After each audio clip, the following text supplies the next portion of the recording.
Hey everybody, welcome back. James here again with you, and in this video I want to tell you why other pellets than JSB shoot and work well in your air gun.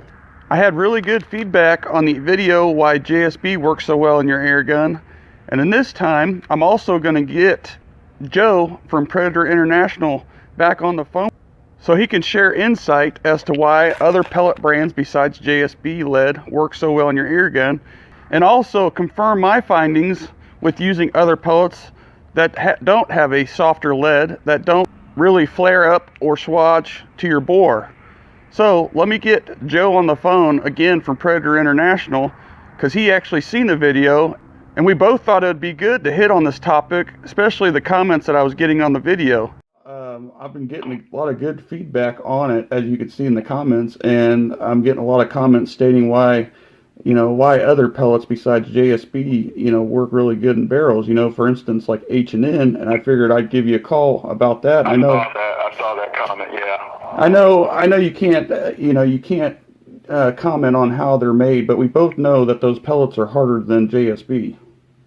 From what I remember about their lead, it did seem a tad bit heavier or harder than JSB, but right now, without having my H&Ns in front of me, the old ones, I couldn't tell you that from night or day right now. But I'm not knocking any other pellet company either. I mean, H&N still makes a really good pellets. I mean, most of the big guys like H&N, Crossman, RWS, they make really good pellets. I mean, my H&N, and like I said, they make a really good pellet, and they just have so many of them. I mean, I look at H&N's offerings. I'm like, wow, you guys have a lot of pellets. Right. Yeah, and that's another thing I wanted to hit on was why other pellets shoot so well. And it's even if the lead is harder than JSB, it's basically what it comes down to is trial and error, because like you mentioned, I've seen the comments, I just haven't replied to them in the video, is that a lot of people were stating that other brands than JSB shoot really good in their guns. But what's the definition of good? There's set standards, and we both know that. MOA, say for instance at 50 yards, is just a hair over a half an inch. But what is everybody's definition, I guess, of good? That's the thing. Well, it depends on the person too. I mean, are you a hunter? Are you a competitive shooter?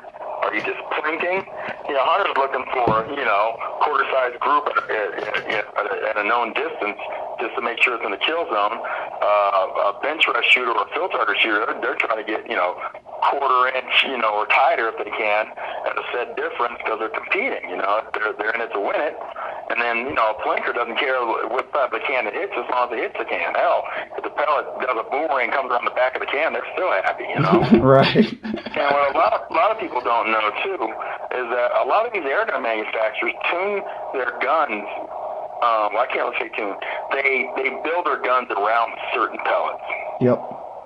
No, because there are some rifles that will look at JSB and go, oh, I can't shoot this, and they want to shoot H&Ns. And same thing, there are a lot of rifles that shoot JSBs because that's what the manufacturer uses on their testing. And a lot of people just don't know that manufacturers use a certain pellet for whatever reason, because that's their choice, or they have an agreement with said pellet company, and that's what they shoot. Yep, and then I seen that they commented, and basically, what you mentioned was tighter bores usually work better with harder lead pellets. Yeah, I saw that comment too. Sorry, hold on, I gotta check something. On this phone call was just like going over and talking about how the other pellets are pretty much any other pellet is harder than JSB, but at the same token, you could still get them to shoot good, because if, like you said in the last video, that the Crossmans can shoot great out of tighter bores, and that goes for any pellet that's harder, like H&Ns. And I've seen a comment now about the H&N 18s, which are a newer pellet, and it's just trial and error. But if they also at the same time, if they match the bore, it doesn't matter what tune you're at, because those harder leads, like you said, don't swell up or swatch to the bore because they're so hard. It's just matching the rifling naturally. And I mean, 'cause I guess at that point too, you can say they're as I was talking about, said they're too fast for you a little bit ago. They're basically what the hell happened right there? They're riding the bore. They're just riding the bore, you know. Yep. Just enough where they have the rifling there, and you know they're still working the way they should. Yep. And then, like, for instance, head size got mentioned. And with that said, I mean, I have some insight on that too. Like, if you have to use that big of a head size, you know, a 5.54 pellet and 22, for instance, that means that the bore of the air gun is overboard, and the pellets aren't even swodging hardly at all. I mean, the skirt might in a break barrel, but then again, that pellet's still matching the barrel at the end of the day if it's shooting good for you. Right. And again, it goes back to what we were talking about too. You know, like, you know, whatever shoots great in your rifle, shoot it. You know. Yep.